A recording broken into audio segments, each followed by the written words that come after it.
Year of grace. We have been a part of this great thing that Pastor John and Pastor Aventer have been doing. Now, I know y'all changed my time. I'm just getting started, so I got 5 minutes that y'all need to add back to that. But Pastor John and Pastor Aventer have done a great work in this church, in the nation, and in the kingdom. And we want to take time right now to lift up them right now. I know Pastor John this time last year was in the hospital. This year he's not in the hospital. So God has already done miraculous things in our pastor.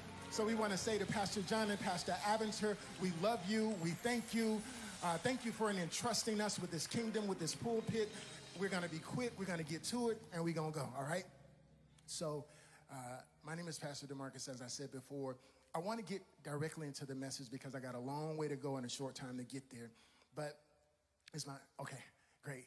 So if you look at what's on the screen behind me, they already told you what the title for my sermon is tonight. And I want to take you there real quick. This is going to be the book of Genesis. I should have had you all continue to stand because we're going to read the word right quick. And as we read the word, then we're going to go ahead and get into the message. So please forgive me for having you stand again. The book of Genesis, chapter 1, verses 26 through 28. Tell me amen when you got it. That's going to be the first part. And then the second part is going to come from Matthew chapter 24, verses 14 through, we're not going to go to 30, but 30 will be your reference points for this evening. And so we're going to read. You ready? Say amen. Okay. Then God said, right there, you should have jumped out of your seats and started shouting. Because anytime God says something, you automatically know there's going to be movement happening directly after when God says something. If your mama says something to you, when she says it, there better be movement, there better be attention, there better be something happening. And so if we respond like that when our earthly parents say something, what happens when God says something? All right, we're going to keep going. Then God said, let us, he's talking him, Holy Spirit, and Jesus. So if anybody asks you about the Trinity, it's right there in Genesis. Let us. And then he said, make man in our image. He said, let us make man in our image according to our likeness. And then he says, let who have dominion? Let them have dominion. I want to go right back real quick. Let us make man in our image. God didn't just say, let us make man. He said, let us make man to look like us in our image and our likeness, to have our character. And then he said, let them have dominion. Okay, we're going to jump down to Matthew 24 and 14. And we'll come back. We'll reference these scriptures all the way through. Say amen when you have it. This is the parable of the talents. Say amen. For the kingdom of heaven is like a man traveling to a far country who called his own servants and delivered his goods to them. And to one he gave 5 talents, to another he gave 1, to each according to his own ability. He gave one person, how many? 5. He gave another person 2. And then he gave another person 1. And why? He gave it to them according to what? Their own ability. So he's already making a slight differentiation. He says, I'm going to give somebody 5, I'm going to give somebody 2, and then I'm going to give somebody 1 according to their ability. So when we get mad at God because somebody has more, don't blame God, blame your. There's something that he's trying to get to you, but you have to have the ability to handle it. And if you don't have the ability to handle it, then you're going to meet the other version of God that we'll introduce a little later in here. And he said, according to their ability. And here we go. I don't have my glasses now. As you get older, you got to have your specs. And immediately he went on a journey. Then he who had received 5 talents went and traded them. In one version it says, he immediately went and traded them. And then he made another 5. And likewise, he who had received 2 gained 2 more also. But he who had received 1 went and dug in the ground and hid the Lord's money. And after a long time, the Lord of those servants came and settled the accounts with them. All right, you may be seated. May the Lord add a blessing to the reading and hearing of his holy word.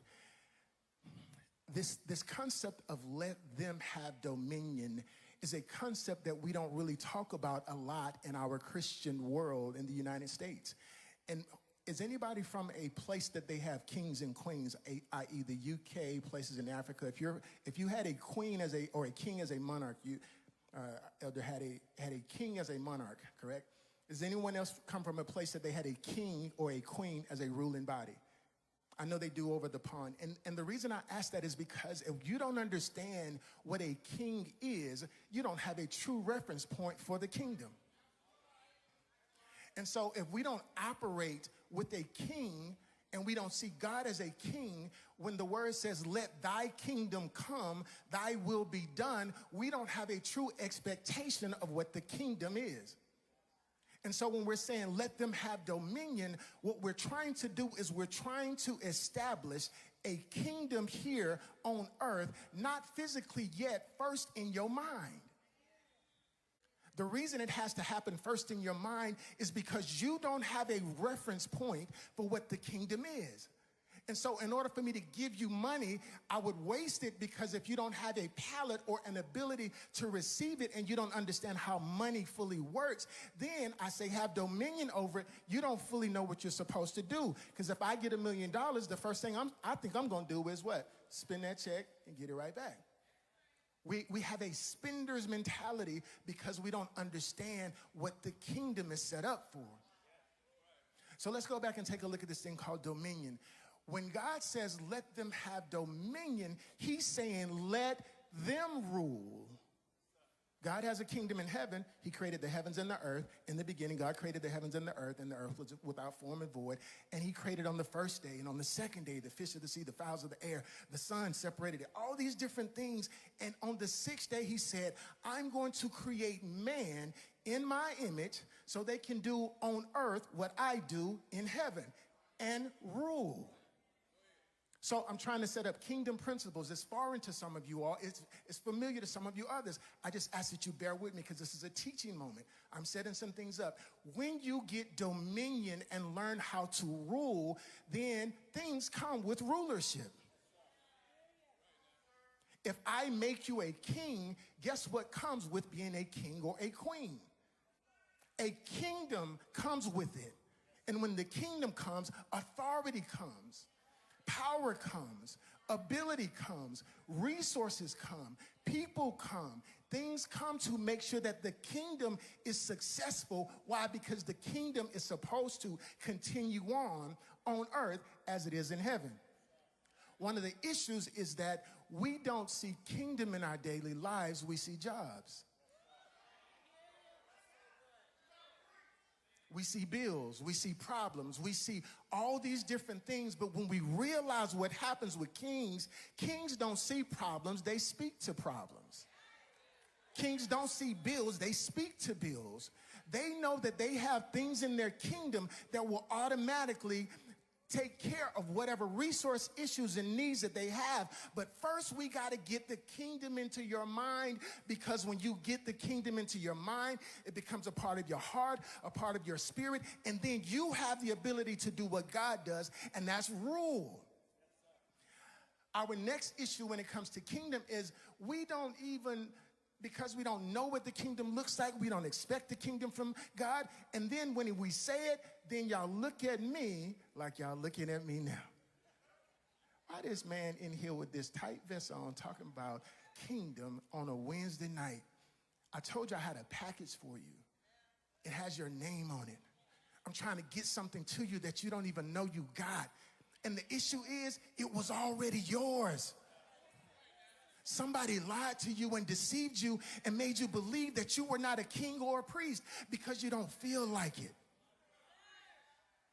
Your feelings can deceive you and distract you and make you feel as if you're not worthy or you're not who God says you are. And it's a trick of the enemy.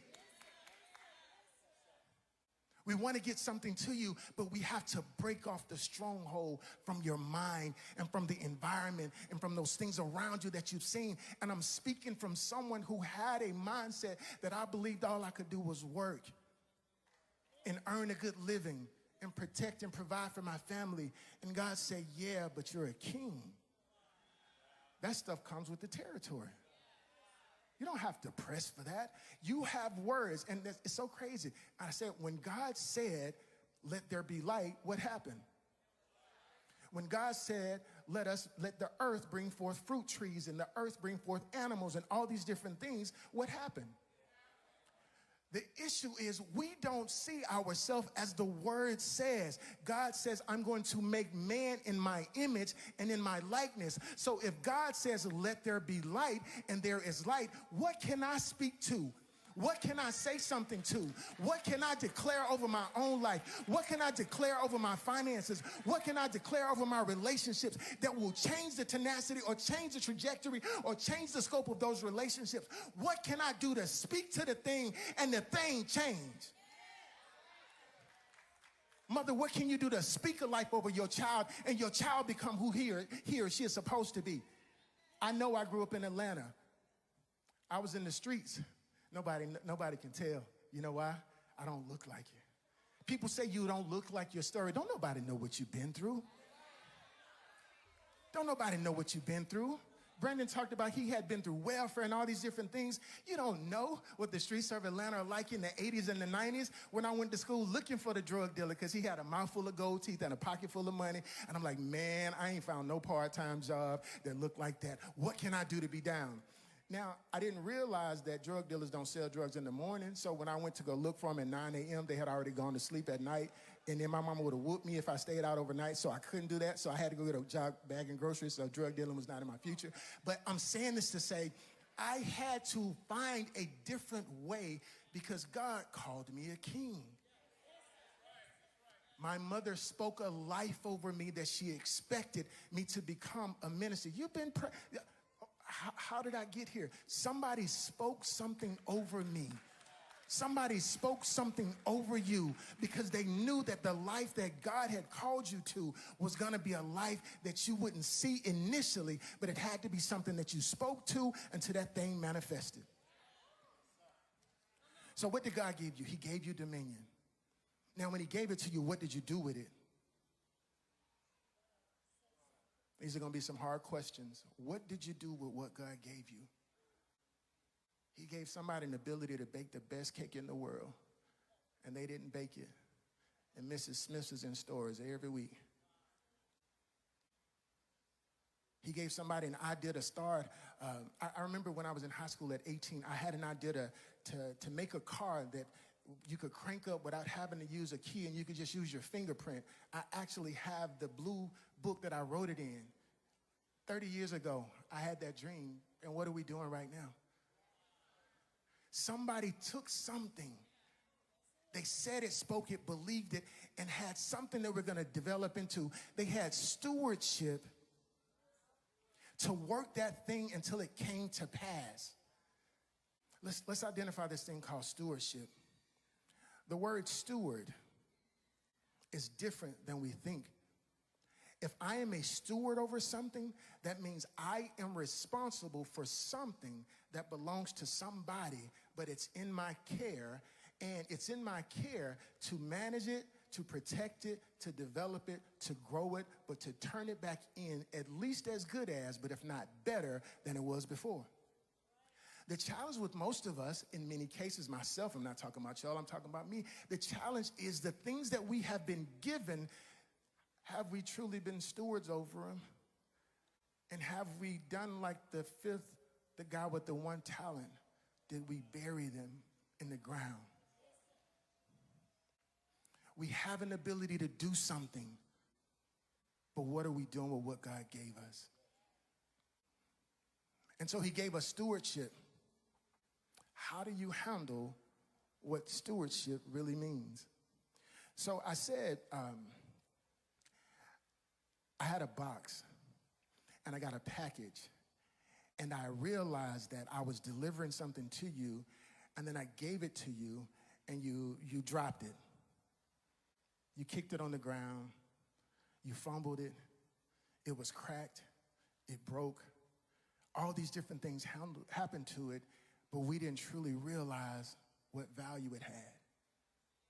And so now we're facing a dilemma because many of us, too, were dropped. Many of us, too, were broken.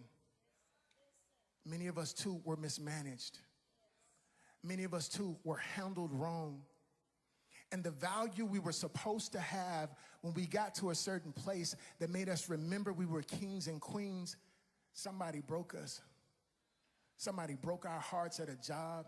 Somebody broke our hearts at a relationship. And they mismanaged us and didn't handle us with care. And now we are saying God has given us resource, but we don't even feel worthy to receive it. We too feel like the broken vessels.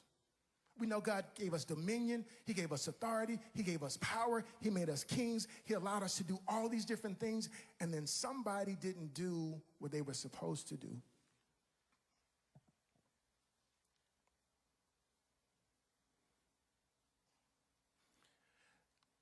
I don't know what it is about people when they treat us wrong. We ask for resources. We have all these expectations in life, and people treat us crazy. And we didn't realize that God had done something to us. He had created this earthen vessel, and he wrapped us with caution tape. And people were supposed to handle us with care, but they didn't. We have God's resources. We were supposed to handle them with care. He gave us dominion over the fish of the sea, the fowl in the air, and all the things that creep on the earth, but we didn't handle them with care. We didn't even approach them with caution. And because of that, they're broken, they're damaged. Look at the state of the earth. We see shootings, we see gun violence, we see all these different things that are happening around this earth and on this world, and we're supposed to handle them with care. How do we get to a place that we revive what God gave us so that we can be called who God called us, and we can renew how God renewed us, and we can become what God said we were from the beginning? The whole goal is to get back to the original intent of God.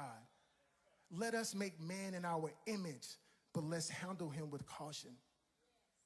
Let's handle him with care. Let's treat him right. Golden rule, treat your neighbor like you want to be treated. Love somebody else besides yourself. They talked about everything that Reach does in this place. I worked at Reach for a couple of years, and we tried to do everything. We helped people, and then Elder James, when he came over, I saw him. We walked into the woods back up off Woodruff Road, and we were feeding people in the woods, homeless people. Are we stewarding God's resources? Are we stewarding God's resources? And if not, how do you get back? He wants to get money to you, but first he has to get character in you. He wants to get you another house. I know right now, Alicia, can I tell him? Please, can I tell him? Just a little bit. I own 2 brand new houses.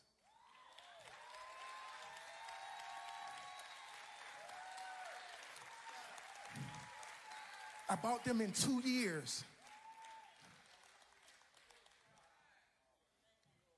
I stewarded one, and God gave me another one. I don't make a whole lot of money. I don't know how he did it, but you know what I did? I did business like he told me to. It's a principle. I bought low, then we sold high. When we first came to Greenville, we sold a house that we bought for $90,000. We bought a 4-bedroom house for $90,000 in 2011. In 2017, when we came here, we sold that house for $180,000. We doubled it. Shalisha, I didn't tell you this. This morning, I looked at the house. The house is worth $322,000. God told me something about stewarding what he gave you. He said, if you invest in my principles and you trust in me with resource, I will trust you with more. And he said, There's some steps. I'm going to give them to you because these are real. I've lived them. I'm not a rich man. I'm wealthy. Something's coming, though. God's been trying to get me rich for a long time, but my character had to be aligned with it. I'm saying God is trying to get something to you. Do you want it? Or are you afraid of it because you don't know how? I didn't know how. When I met my wife, my credit score looked like an ACT score. It was, y'all got to know that. It was 450 when we met. It got up to 805 from principles of paying my bills on time. That's the first way to get good credit, pay your bills. We have these things in the kingdom that we can leverage so God can give us a kingdom to operate in, but we don't use them. And I'm going to give you 3 things. If you don't have money, get a job. It's simple. If you got extra time, get 2. The TV going to be there. And the girl you trying to date, fella, she going to like you more because you got more to go out with on your off day. There is something that God is trying to get to you. If you are postured to do the work, then he'll give it to you. Number 2, if you got money and don't have good credit, that's as good as you need. I heard 50 Cent say this one time. He said, if I gave you $1 million, what would you do with it? What would you do? Tithe 10%? What else? Offering? What else? Invest? Okay. How long would it take you to double that money? Okay, I'm going to tell you. See, I can tell you all of us are poor. You know why? Because we don't know. You know what he told me? He said, if I give you $1 million, you can double it today. You know why? Because you can go put that money in the bank, and you can ask that bank to loan you another $1 million because you already got $1 million in collateral, and you can double your money today. My people perish from a lack of knowledge. And because we don't understand how money works, we're scared of it. And if anybody come to the church and talk about resources, we think they after something. I said I'm trying to get something to you because I stood in the pulpit or I sat in the pews and sat on my hands and didn't trust the message all the time because I'm like, they after something. No, they're trying to get something to you. And I worked the principles. So we bought another house. Bought low. Church said, hey, we're going to give you something. They helped. Bought the house low. I said, Shalisha, we got to buy this house now. When we bought the house, we did something ignorant. We went and picked up oil. We had an oil vial, and we picked up dirt off the ground. We claimed this house, name it and claim it. We spoke it, name it and claim it. My wife still got the oil vial in her pocket to this day with the dirt from the land. We claimed it. It was 10 people looking at that house. 10 people looking at the house when we bought it. What happened? We bought it. We didn't even have all the money. I had to borrow money from my father-in-law. I said, please, father-in-law, could you loan me something? Because I got to get it today. Earn this money. Put it in. Let me tell you what's crazy. I qualified for a house before I even had all the money to buy it. Put the earnest money down. They held it. By the time we got to closing, I don't know how the money got there. But I believed him. I said, God, now, these are your words. We sold, we believed, we trusted, and by the time we got to closing, all the money was there and we had extra. But I'm not here bragging, I'm testifying, I'm trying to get these principles to you. If you trust in God, believe in him, take your rightful place as a king and a joint heir with him, he will give you back if you're willing to take the risk that he said. I'm giving you